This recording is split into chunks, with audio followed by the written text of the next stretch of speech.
Hello students, now we will start the next chapter of class 9. After linear case to two variable, we will start the next chapter which is lines and angles. Okay, so this time we will learn about lines and angle.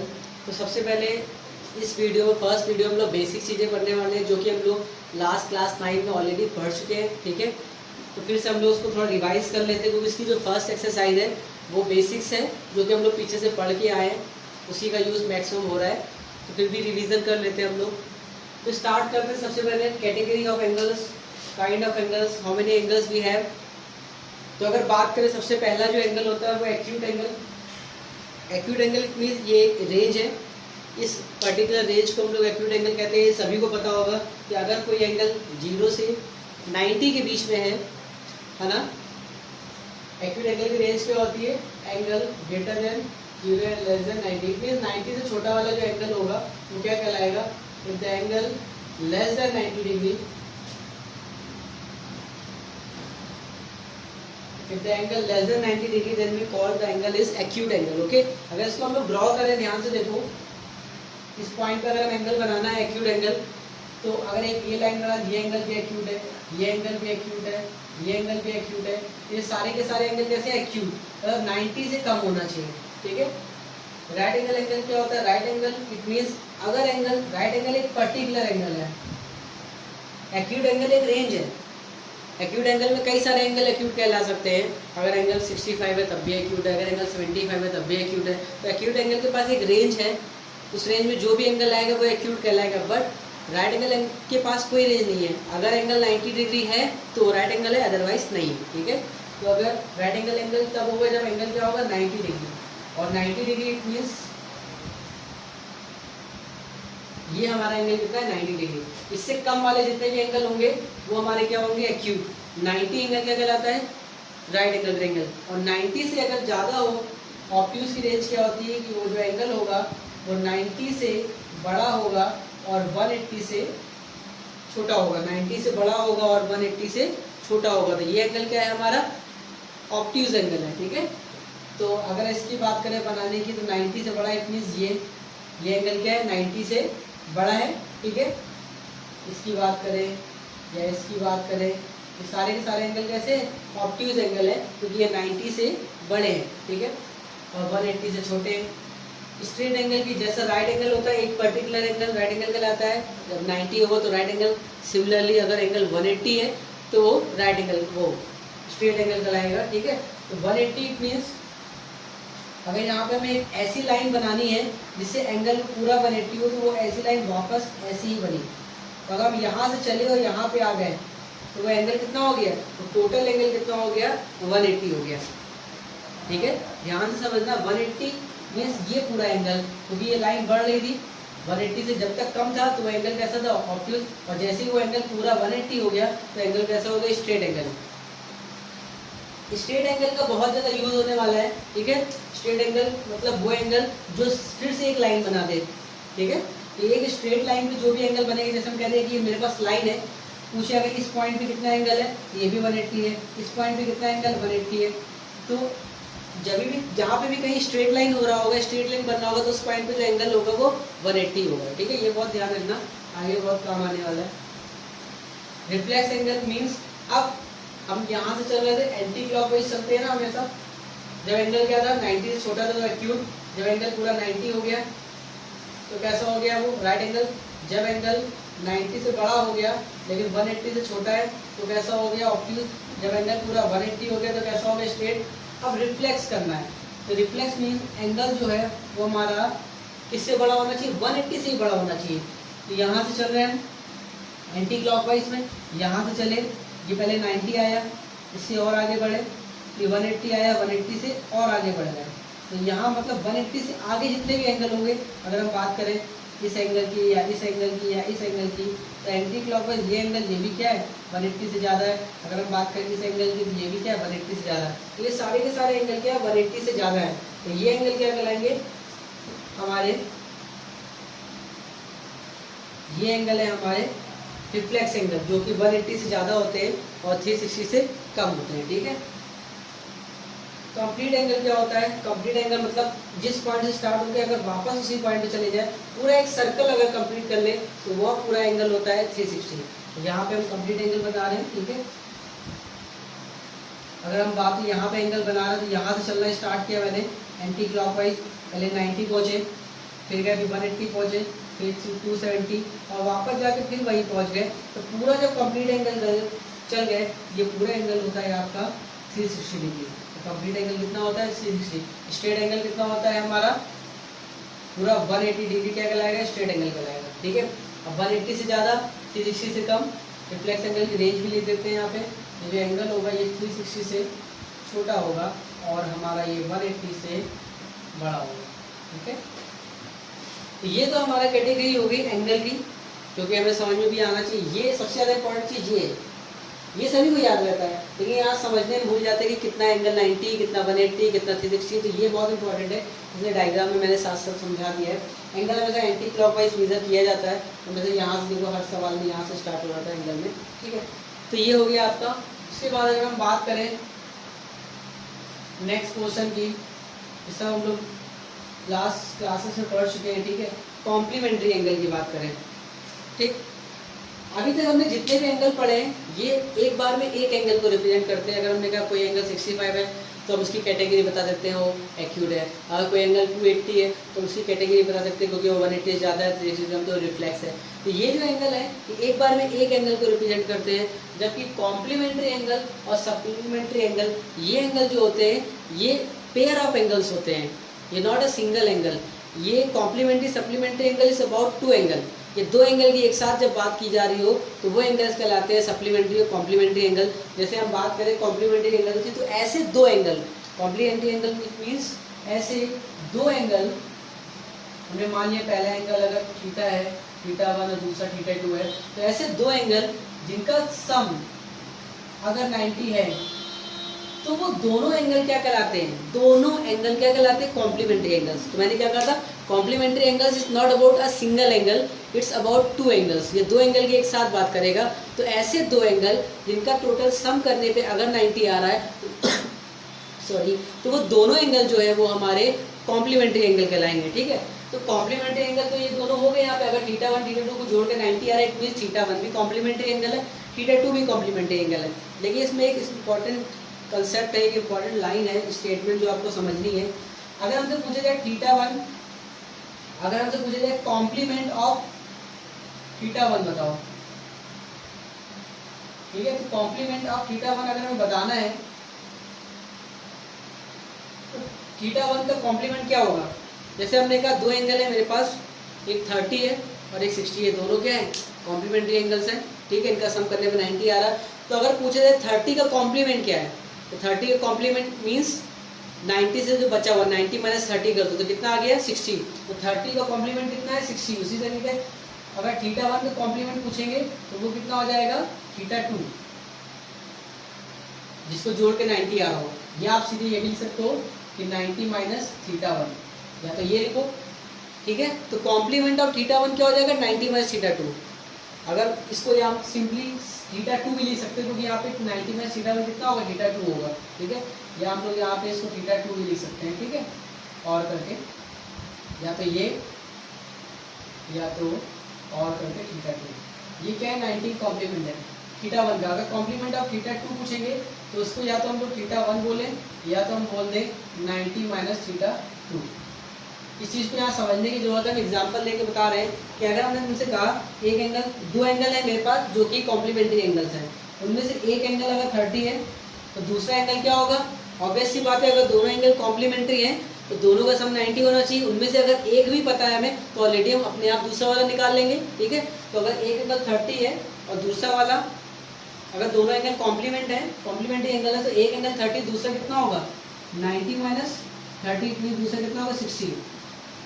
तो ये दोनों जो angle है 30 कहलाएगा complement, 60 का complement क्या है? 30, और 30 का कॉम्प्लीमेंट क्या है? 60। बस ये समझना है, ठीक है। ये दोनों एक दूसरे के क्या कहलाएंगे? कॉम्प्लीमेंट कहलाएंगे, ठीक है।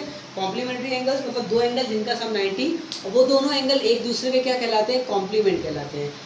ऐसा इसलिए मैंने बताया कि कई बार कई सवाल में इस स्टेटमेंट का यूज करते हैं कि the angle is this and the complement of this angle is this, है ना, then what should you do. तो वो क्वेश्चन में आपको समझ में आएगा, वैरायटी ऑफ क्वेश्चंस आपको मिलेंगे। आपको बस यहाँ ये समझना है कि अगर दो एंगल का सम 90 है तो ये वाला एंगल इसका कॉम्प्लीमेंट कहलाएगा थीटा। अगर दो एंगल है एक्स और वाई, दोनों का सम 90, इट मीन दोनों कॉम्प्लीमेंट्री एंगल्स हैं, तो एक्स कहलाएगा कॉम्प्लीमेंट ऑफ वाई और वाई कहलाएगा कॉम्प्लीमेंट ऑफ एक्स। ये आपको याद रखना है, ठीक। ये बात आ गई, दोनों का सम 90 है तो कॉम्प्लीमेंट्री एंगल्स है। सिमिलरली अगर दो एंगल्स का सम 180 डिग्री है तो वो कहलाते हैं क्या, सप्लीमेंट्री एंगल्स। तो supplementary angles about two angles, ये भी दो एंगल की बात हो रही है, किसी एक एंगल की बात नहीं हो रही। ये दोनों एंगल क्या कहलाते हैं, सप्लीमेंट्री एंगल। कोई एक नहीं कहलाएगा इसमें सप्लीमेंट्री। जिन दोनों का सम 180 वो दोनों सप्लीमेंट्री एंगल्स है, ठीक। अब θ1 कहलाएगा सप्लीमेंट ऑफ θ2 और θ2 कहलाएगा सप्लीमेंट ऑफ θ1। इन दोनों में से कोई भी एक एंगल अगर आपको पता है तो दूसरा ऑटोमेटिक आ जाएगा। अगर वो कह रहा है दो कॉम्प्लीमेंट्री एंगल्स है, उसमें एक पता है, दूसरा निकालना है तो 90 माइनस वो पहला वाला कर दो, वो दूसरा वाला आ जाएगा। इसी तरीके सप्लीमेंट में अगर दो एंगल है, उन दोनों का सम 180 है, कह रहा है एक एंगल, दो एंगल सप्लीमेंट्री है, अगर उनमें से एक एंगल 120 है, दूसरा क्या होगा 180 माइनस 120 करेंगे तो दूसरा वाला 60 आ जाएगा। तो अब ऐसी बात आ जाएगा, ठीक है। तो ये सारी चीज़ें यहाँ पे रिपीट करके नहीं लिख रहा हूँ, जो कॉम्प्लीमेंट वाला है। इसी तरीके सप्लीमेंट ऑफ θ1 सब θ2 है और सप्लीमेंट ऑफ θ2 क्या है, θ1, ठीक। एडजेसेंट एंगल आ गए, ये बहुत मोस्ट इंपॉर्टेंट पार्ट है। कई सारे बच्चे इसको पढ़ते भी है, पढ़ के निकल भी जाते हैं, तब भी उनको बेसिक नहीं समझ में आता कि व्हाट इज एडजेसेंट एंगल, होते क्या है रियल में, ठीक है। तो एडजेसेंट एंगल इट मींस ऐसे एंगल्स, समझने वाली बात है यहाँ पे, वो एंगल, वो सारे एंगल जो किसी कॉमन, जिनका एक कॉमन वर्टेक्स हो और एक कॉमन आर्म हो, ठीक है। ऐसे जितने भी एंगल बनेंगे जिनका एक कॉमन वर्टेक्स होगा, एक कॉमन, अच्छा एंगल क्या होता है आपको पता है, लाइन से एंगल तो पढ़ा दी मैंने। सबसे बेसिक पार्ट एंगल क्या होता है, एंगल इट मींस जो दो आर्म और एक वर्टेक्स के बीच में जो भी बनता है वो हमारा क्या कहलाता है, एंगल कहलाता है, ठीक है। तो अगर हम बात करें तो मेरे पास यहाँ पे कितने एंगल बन रहे हैं, यहाँ मेरे पास दो एंगल बन रहे हैं, क्योंकि एक वर्टेक्स, ये दो आर्म, एक एंगल यहाँ बन गया, और एक वर्टेक्स ये वाला, ये दो आर्म, तो एक एंगल ये बन गया। तो यहाँ पे दो एंगल बन रहे हैं, ठीक। तो एंगल्स क्या होते हैं, एक वर्टेक्स और दो आर्म के बीच का जो होता है वो हमारा एंगल कहलाता है, ठीक है। तो एक एंगल बनाने के लिए हमें क्या जरूरत होती है, दो आर्म और एक वर्टेक्स, ठीक है, कॉमन वर्टेक्स और दो आर्म। तो यहाँ पे इसी तरीके एक वर्टेक्स से दो आर्म है, एक एंगल ये बना, एक वर्टेक्स, दो आर्म तो एक वर्टेक्स ये बना। अब इन दोनों एंगल की खासियत क्या है, इन दोनों एंगल की क्वालिटी ये है, ये इन दोनों एंगल का वर्टेक्स जो है वो कॉमन है, ठीक, और इन दोनों एंगल की एक आर्म भी कॉमन है। तो ऐसे जितने भी एंगल बनेंगे, ऐसे जितने भी एंगल बनेंगे जिनके एक वर्टेक्स कॉमन होगा और एक आर्म कॉमन है, तो वो सारे एंगल एडजेसेंट एंगल कहलाते हैं, ठीक है। तो ये दोनों एंगल कैसे हैं, एडजेसेंट एंगल। अगर हम यहाँ थीटा लिख दें, ठीक है, ये θ1 हो गया, θ2, ये दोनों कैसे एंगल है, एडजेसेंट एंगल है, ठीक। इसका बहुत एक, अगर हम यहाँ पे पूछे कि ये एडजेसेंट है कि नहीं बताना मुझे, ठीक है। ये मैंने एक पॉइंट बताया, ये बनाया, ये और ये, ठीक है, और एक पॉइंट ये O मान लेते हैं इसको, ये O, ठीक है, और ये एंगल 1 है, ये एंगल 2 है, ये एंगल 3 है। तो अगर मेरा पहला क्वेश्चन, क्या एंगल 1 और एंगल 3 एडजेसेंट है, मेरा पहला क्वेश्चन है, क्या एंगल 1 और एंगल 3 एडजेसेंट एंगल है, then the answer will be no. Angle 1 और एंगल 3 ये दोनों एडजेसेंट एंगल नहीं है, ठीक है, ये दोनों एडजेसेंट एंगल नहीं है। क्यों नहीं है, क्योंकि इन दोनों में एक वर्टेक्स कॉमन है, लेकिन इन दोनों में आर्म कॉमन नहीं है। इस वाले थर्ड वाले, ये जो एंगल 3 है इसकी दोनों आर्म अलग है, जो एंगल 1 है इसकी दोनों आर्म अलग है, तो इनकी दोनों आर्म अलग अलग है। इसका मतलब एंगल 1 और एंगल 3 एडजेसेंट एंगल नहीं है।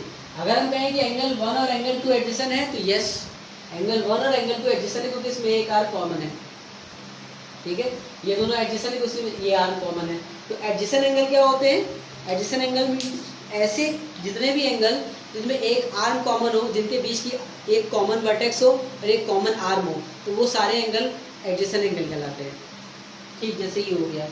कुछ लोग कहते हैं, सोचते हैं, हमेशा दिमाग में रख लेते हैं कि नहीं एडजेसेंट एंगल का सम हमेशा 180 होता है, एडजेसेंट एंगल का सम हमेशा 90 होता है। ऐसा नहीं है, एडजेसेंट एंगल का सम कुछ भी हो सकता है। ऐसे ये दोनों एडजेसेंट एंगल है, इनका सम कुछ भी हो सकता है, यहाँ पे वी डोंट नो, हमें नहीं पता क्या होगा, ठीक। अगर हम बात करते हैं लीनियर पेयर की, ठीक है। तो लीनियर पेयर का क्या खासियत होती है, लीनियर पेयर में भी एक्चुअली भी अगर तुमसे पूछा जाए कि सर यहाँ पे दोनों एंगल बन रहे हैं, क्या ये एडजेसेंट है, तो यस, ये दोनों एंगल कैसे एडजेसेंट एंगल है, क्योंकि इसमें क्या है, कॉमन वर्टेक्स है और इसमें ये क्या है, कॉमन आर्म है। तो ये दोनों एंगल क्या है, एडजेसेंट एंगल हैं। और ये दोनों एडजेसेंट एंगल का सम भी 180 है। लेकिन इस केस में क्या हमेशा एडजेसेंट एंगल का सम 180 होता है? नो। यहाँ पे इन दोनों एडजेसेंट एंगल का सम से, क्योंकि ये वही पूरी एक स्ट्रेट लाइन बन रही है, इन दोनों एडजेसेंट एंगल के सम से एक पूरी स्ट्रेट लाइन बन रही है, इट मीन ये दोनों एडजेसेंट एंगल का सम यहाँ पे 180 है।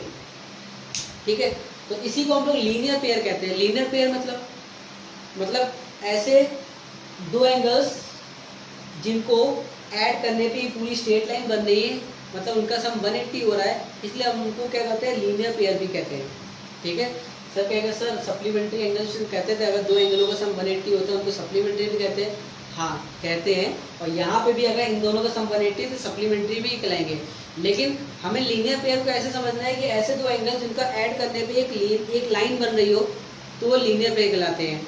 और ये दोनों एंगल यहाँ पे एडजेसेंट भी हैं, इसलिए इनको एडजेसेंट भी है, ठीक है, लेकिन इनका सम 180, इसलिए उनको क्या कह रहे हैं, लीनियर पेयर। क्योंकि लीनियर पेयर मतलब एक ऐसे दो एंगल जिनका सम 180 वो लीनियर पेयर कहलाएंगे। ठीक है, लीनियर पेयर मतलब दो एंगल, उन दोनों को ऐड करके एक लाइन बन रही, तो इसलिए लीनियर पेयर। और लाइन तभी बनेगी जब एंगल टोटल सम 180 होगा। ठीक है, तो इन दोनों का टोटल सम कितना है, 180। अच्छा, इसके भी आपके क्वेश्चन भी बहुत सारे बनते हैं। जैसे अगर मान लो यहाँ पे लिखा हुआ है, अगर एक एंगल कह दें कि सर ये हमारा एंगल 60 है, तो बताओ ये एंगल कितना होगा। तो हमें पता है क्योंकि ये पूरा एक लीनियर पेयर बन रहा है, ये टोटल 180 होगा, ये 60 है तो कितना आ जाएगा, 120। इस तरह कई सारे सवाल बनते हैं। अगर मान लो यहाँ पे ये लिख दिया कि सर ये हमारा एंगल x है और ये हमारा एंगल x - 30 है, तो हमें ये दोनों एंगल बताने हैं। तो हमें कुछ नहीं करना है, x + x - 30 = तो 180 होगा ना, क्योंकि इन दोनों का सम 180 है। तो x + x - 30 = 180, सॉल्व करके x आ जाएगा। इस तरह के कई सारे सवाल आपको मिलने वाले हैं आगे। ठीक है, और सबसे ज़्यादा एक और वर्टिकल अपोजिट एंगल, ये एंगल्स का भी बहुत ज़्यादा यूज़ होता है सवालों को करने में। छोटे छोटे जो सवाल होते हैं एंगल निकालना होते हैं, तो वर्टिकली अपोजिट एंगल्स क्या होते हैं कि अगर कोई भी दो स्ट्रेट लाइन, हम लोग पीछे पढ़ चुके हैं स्ट्रेट लाइन कैसे ड्रॉ करते हैं लीनियर इक्वेशन 2 वेरिएबल की। तो दो लाइनें जब भी कट कर रही होती है तो इंटरसेक्टिंग वाला केस होता है। यहाँ पे हमें सिर्फ बात एंगल की करनी है कि अगर दो लाइनें एक दूसरे को कट कर रही है, तो यहाँ पे ये जो एंगल है, ये वाला एंगल का अपोजिट वाला ये है, और इस वाले एंगल के अपोजिट वाला क्या है, ये। तो दोनों को हमने अलग अलग सिंबल से बनाया है। ठीक है, यहाँ पे हमने दो लाइनें बनाई, यहाँ 1 1। तो ये एंगल इसका, ये एंगल इसके बराबर होगा, क्योंकि इसका वर्टिकली अपोजिट एंगल कौन सा, ये। तो कभी भी अगर दो लाइनें इंटरसेक्ट कर रही है तो वहाँ पे हमेशा वर्टिकली अपोजिट एंगल क्रिएट होता है। ठीक, और वर्टिकली अपोजिट एंगल की क्वालिटी होती है, ठीक है, कि ये हमेशा क्या होंगे, इक्वल होंगे। ये वाला वर्टिकली अपोजिट इसका है, ये दोनों आपस में वर्टिकली अपोजिट एंगल है, और ये दोनों आपस में वर्टिकली अपोजिट एंगल है। तो ये वाला एंगल इसके बराबर होगा, and this angle should be equal to this, ये वाला एंगल इसके बराबर होगा। ठीक है, तो ये होता है वर्टिकली अपोजिट एंगल। इसका क्या यूज होता है ये भी देख लो। जैसे मैंने मान लो यहाँ लिख दिया कि ये मेरा एंगल x है, ठीक है, और ये हमारा 3x है, और हमसे कहते हैं कि सर ये x की वैल्यू बताइए। ठीक, तो कितना सरल सवाल है, ये x एंगल दिया हुआ, ये 3x दिया हुआ, हमें x की वैल्यू बतानी है। क्योंकि ये वर्टिकली अपोजिट एंगल बन रहे हैं, और हमने अभी भी पढ़ा है कि vertically opposite angle will be equal, वो आपस में इक्वल होंगे। ठीक है, तो ये एंगल 3x है, तो इसका सामने वाला भी 3x होगा, और ये एंगल x है, तो ये भी कितना हो जाएगा, x। ठीक, तो ये सारे वर्टिकली अपोजिट एंगल आ गए। अब हमें पता है ये चारों मिल के एक पूरा कंप्लीट एंगल, एक सर्कल कंप्लीट कर रहा है। तो ये चारों मिल के एक सर्कल कंप्लीट कर रहे हैं, इसका मतलब इन चारों का सम कितना होना चाहिए, शुड बी इक्वल टू 360। तो हम ऐड करके x + 3x + x + 3x should be equal to 360। Solve कर लेंगे यहाँ पे 3 3 6 और 2 8x इक्वल टू 360, तो हमारा x आ जाएगा। ठीक है, अगर इसको 2 मान लें तो ये ज़्यादा सही रहेगा। ठीक है, तो ये कितना आ गया, और 6x इक्वल टू 360, तो x इक्वल टू कितना आ गया हमारा 60।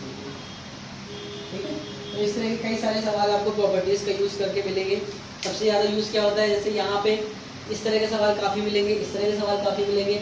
अब यहाँ पे क्या याद रखना है कि वर्टिकली अपोजिट एंगल आपस में बराबर होता है, यहाँ 30 होता तो ये भी 30 होता। ठीक है, और आप ये भी ध्यान रखेंगे कि एक तरफ के एंगल इनका सम भी 180 है, इनका सम भी 180 है, इनका सम भी 180 है।